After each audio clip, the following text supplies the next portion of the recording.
3 घंटे हो गए सुबह से गांव के रास्ते चल रहे हैं और ये है आगे आश्रम के लिए शॉर्टकट। शॉर्टकट क्या, ये तो चंबल की घाटी है। बस बागी नहीं है, वरना shortcut could have cut short our life. सुप्रभात। 28 जनवरी 2025 प्रातः गंगेश्वर महादेव से निकले और अभी 11 बज चुके। वैसे कोई समस्या नहीं है। पथ निर्देश स्वरूप झाड़ों पर रंगीन कपड़े बंधे हैं और झाड़ों के कारण गर्मी भी कम है। वैसे भी हम तट की तरफ बढ़ रहे हैं, तो दर्शन का आग्रह हमारा पाथेय है। दर्शनात् पुण्य, दर्शनात् सुख, दर्शनात् शांति।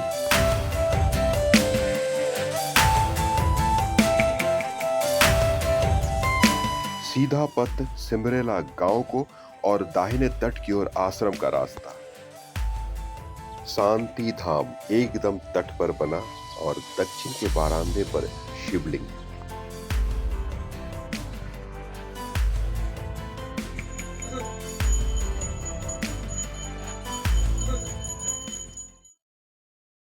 सुप्रभात। प्रभात से पहले निकल नहीं सकता, तो आकाश में लालिमा होते ही हम निकल पड़े। कल अपराह्न ही हमें आगे बढ़ना था, पर आश्रम के आग्रह के कारण कल यही की हमने रात्रिवास। और आज कुछ बातें करेंगे परिक्रमा पथ पर परिक्रमा वासियों के लिए बने आश्रमों के संबंध में, जो परिक्रमा वासियों के लिए तो नहीं, पर परिक्रमा मार्ग का एक मुख्य अंग है। मुख्यतः यहाँ आश्रम 3 प्रकार के होते हैं। पहला, गृहस्थ अथवा ग्राम वासियों की उद्योग से बना आश्रम। यहाँ अपनी परिश्रम और अपना ही उद्योग होता है। इनके भावना, इनके श्रद्धा और इनके विचारों को नमन करते हैं। दूसरा, साधु या संत की कुटिया। संत कहते हैं अपने साधना के लिए, पर अगर कोई परिक्रमावासी पहुंच जाए तो उनके पास जो भी होता है परोस देते हैं, अपनी चिंता किए बिना। ऐसा स्थान भगवान का स्थान होता है। और तीसरा, वे तथाकथित आश्रम जो केवल सेवा का माध्यम होता है। ये सर्टिफिकेट 80G के अगेंस्ट दान ग्रहण करने को पंजीकृत किए होते हैं, ताकि सेवामूलक कार्य कर सके। सेवा अर्थात परिक्रमावासियों की सेवा, तो यहाँ एक आर्थिक क्रियाकलापों का प्रेक्षापट होता है। विशेष इनके कार्यकर्ताओं का सोच होता है, परिक्रमावासियों को वे भोजन कराते हैं, तो उनका एक स्वलब्ध अधिकार होता है कि परिक्रमावासियों को अवांछित प्रवचन करें या करने का अभ्यास करें, ताकि लोगों के सामने उनके ज्ञान भंडार का प्रदर्शन हो। माफी चाहूंगा ऐसे उग्र शब्द व्यवहार करने के लिए। अब परिक्रमावासी ठहरे विवश, तो सुनने के लिए बाध्य है, चाहे उन्हें इसकी प्रयोजन हो या न हो। जबकि गीता के दूसरे अध्याय के श्लोक 7 से भगवान श्री कृष्ण ने तभी अपने मुख खोले जब पार्थ ने कहा, शिष्यस्तेयहं स्वाधिमांग प्रपन्नम। और ये पिछला आश्रम जहाँ मैं रात ठहरा, शांति धाम सिमरेला, यहाँ के कार्यकर्ता तो भगवान से भी ऊपर हैं। रात भोजन के उपरांत सभी थके परिक्रमावासियों को अपना फोन एरोप्लेन मोड में रखकर प्रायः 11 बजे रात तक उनका प्रवचन सुनना पड़ा। पहले तो मैंने सोचा कि भगवत पुराण या उपनिषद से बातें होंगी। मैंने पूरी प्रवचन रिकॉर्ड भी की, पर यहाँ तो इन बातों से दूर आरती गीत याद है या नहीं, वो खुद कितने जाप करते हैं और कितने जाप हमसे ले लेते हैं। जैसे चाय पिलाकर 4 माला, नाश्ते देकर 8 माला, भोजन कराकर 16 माला, इत्यादि इत्यादि। पता नहीं उनको इतने माला जाप के बाद कुछ मिला भी, और इतना डेडिकेशन के बाद प्रवचन के लिए समय कैसे मिल पाता है इनको। माला फिरत जुग भया, फिरा न मन का फेर। और इसलिए कबीर कहते हैं, अभी भी समय है, कर का मन का डार दे, मन का फेर। माला अवश्य जपे, रागार्थ प्रकृति सहचार या चित्त शाम। इनसे पराभक्ति तो प्राप्त की जा सकती है, पर भगवान नहीं। जल का नाम लेने से प्यास नहीं बुझता, उसे पान करना पड़ता है। बात धर्म अधर्म की करते हैं, पर आदि गुरु का कहना है, न धर्मो न चार्थो न कामो न मोक्ष, चिदानंद रूपं शिवोहम शिवोहम। हंसा मोती बिनन्या कंचन थार भराए, जो जन मार्ग न जाने सो तिस कहा कराए। अगर सिखाना ही है तो समर्पण सिखाओ, प्रवचन नहीं। नायनात्मा प्रवचेन लभ्य। आप कहते हैं आरती गीत नर्मदा अष्टकम याद करने से परिक्रमा का फल मिलता है, रुद्र की ताकत मिलती है। पर बाबा, मुझे न ही फल और न ही ताकत चाहिए। मेरी परिक्रमा तो संकल्पित है ही नहीं। बाबा, प्रवृत्ति और निवृत्ति दोनों को छोड़कर चले तभी परिक्रमा होती है। तो परिक्रमा को परिक्रमा के तरह ही होने दें, सबकी दायित्व आप न लें। सुनिए और भी है। हनुमान के पूंछ के एक बाल के 1000 हिस्से के एक हिस्से में दुनिया के सारे परमाणु बम से याद आ सकती है। भाई आप आईटी वाले बाबा हैं, ऐसा सोच ही सकते हैं। और तो और शब्दों पर भी कोई पाबंदी नहीं। फेकाला जी, परिक्रमावासी धोबी का कुत्ता, परिक्रमा करने नहीं यहाँ खाने आए हैं, इत्यादि इत्यादि।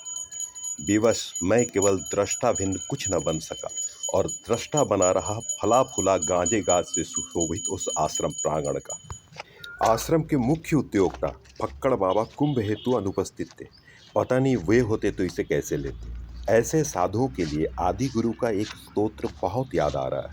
जटिलो मुंडी लुंछित केशः काषायंबर बहुकृत वेशः पश्यन्नपि च न पश्यति लोको उदर निमित्तं बहुकृत शोकः। सेवा की भावना तो कोई इनसे सीखे। गांव के बाहर झोपड़ी में रहकर अपनी चेष्टा से परिक्रमा वासियों की सेवा में। चलिए अब आगे की बातें करें। कुछ ही देर में हम ऐतिहासिक मंदिर बिमलेश्वर महादेव के दर्शन करने जा रहे हैं। इसके अतिरिक्त वहाँ कुछ विशेष भी देखने वाले हैं हम। बिमलेश्वर महादेव शिवलिंग, ये पौराणिक शिवलिंग है।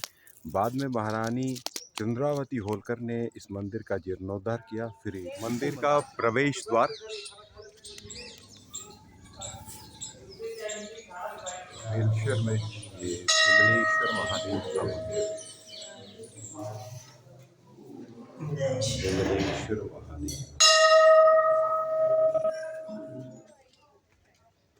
बिमलेश्वर के ठीक उल्टे तरफ बर्फानी बाबा का आश्रम है, तो वहाँ चल रहे हैं दर्शन करने के लिए।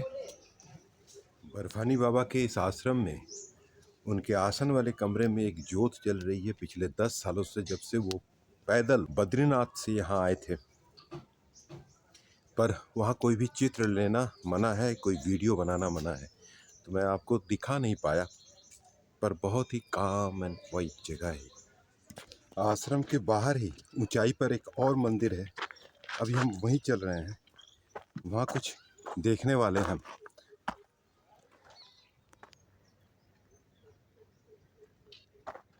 यह है चंद्रेश्वर महादेव मंदिर। प्रथम जीर्णोद्धार महारानी चंद्रावती होलकर द्वारा। महारानी चंद्रावती होलकर द्वारा जीर्णोद्धार किया गया इस मंदिर में एक विशेष बात है। 12 ज्योतिर्लिंगों के प्रतीक 12 शिवलिंग, और जिसके संबंध में बोलता आ रहा हूँ वो रहा ये अद्भुत वस्तु। 6 मन का ये घंटा यूं। बिमलेश्वर मंदिर में दोपहर का भोजन प्रसाद ग्रहण कर अब हम बड़वा की तरफ चल रहे हैं। यह स्थान दक्षिण तट पर मोर टक्का के ठीक उल्टे तरफ है। बहुत गर्मी है यहाँ, विश्राम तो ठीक है, पर यहाँ बैठे मैया से चाय का हट करना भी ठीक नहीं है। बरवा में नागेश्वर मंदिर। बरवा शहर में आ चुके हैं और यह है नागेश्वर मंदिर जहाँ हम प्रवेश करने वाले हैं। आज यही विश्राम करेंगे, यही रात्रिवास होगा हमारा। वो सामने कम्युनिटी टॉयलेट और दाहिने हमारा ये कमरा। एकदम हम पाची हैं। माँ नर्मदा की परिक्रमावासी आज हमारे बड़वा शहर में पधारे। आप सभी का हमारी तरफ से कोटि कोटि नमन एवं प्रणाम। आप सभी के लिए यहाँ माँ सेवा समिति द्वारा भोजन व्यवस्था चलाते हैं, किंतु आज हमारे हम फाउंडेशन के जिला संरक्षक श्री प्रवीण श्रीमाली जी और भाभी जी की 36वीं शादी की सालगिरह है, और आप माँ नर्मदा के आशीर्वाद से सफल जीवन यहाँ तक का हुआ और आगे भी हो। तो आप सभी से निवेदन है कि इनको अच्छा आशीर्वाद प्रदान करें। आज भोजन प्रसादी भी इनकी तरफ से ही थी। बोलो नर्मदे।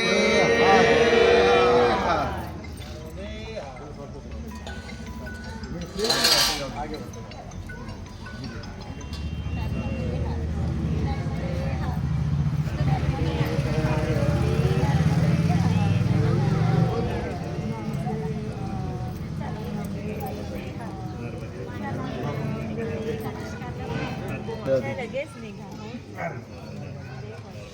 चालत करायची खरं आहे, चालत करायची. आमच्या यांची इच्छा आहे चालत करायची. माझं काय थोडं बरं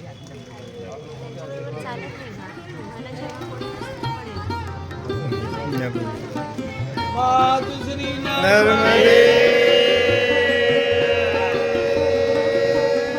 आज शाम यहाँ बड़वा हम फाउंडेशन की तरफ से हम परिक्रमा वासियों का अभिनंदन किया गया। एक अभिनव समारोह, एक श्रद्धा और भावनामय संध्या। मेरा नमन है इनको। नर्मदे हर।